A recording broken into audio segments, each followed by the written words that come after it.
बिस्मिल्लाहिर्रहमानिर्रहीम अस्सलाम वालेकुम दोस्तों, नई वीडियो के साथ आपको खुश आमदीद करती है। आज बहुत ही मज़े की रसमलाई बनाई है, बहुत ही सॉफ्ट, बहुत टेस्टी बनती है। आप इसे ज़रूर बनाइएगा और ये बहुत झटपट भी बन जाती है। वीडियो अच्छी लगी तो मेरे चैनल को सब्सक्राइब करें, वीडियो को लाइक और शेयर करें और पास वाले बेल आइकॉन को भी लाजमी प्रेस करें।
दोस्तों कैसे लगी आज की रसमलाई की रेसिपी। अगर मेरी ये वीडियो आपको पसंद आई है तो मेरे चैनल को सब्सक्राइब करें, वीडियो को लाइक और शेयर करें अपनी फैमिली और फ्रेंड्स के साथ और पास वाले बेल आइकन को भी लाजमी प्रेस करें।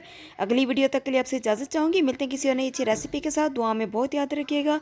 तब तक के लिए अल्लाह हाफिज़।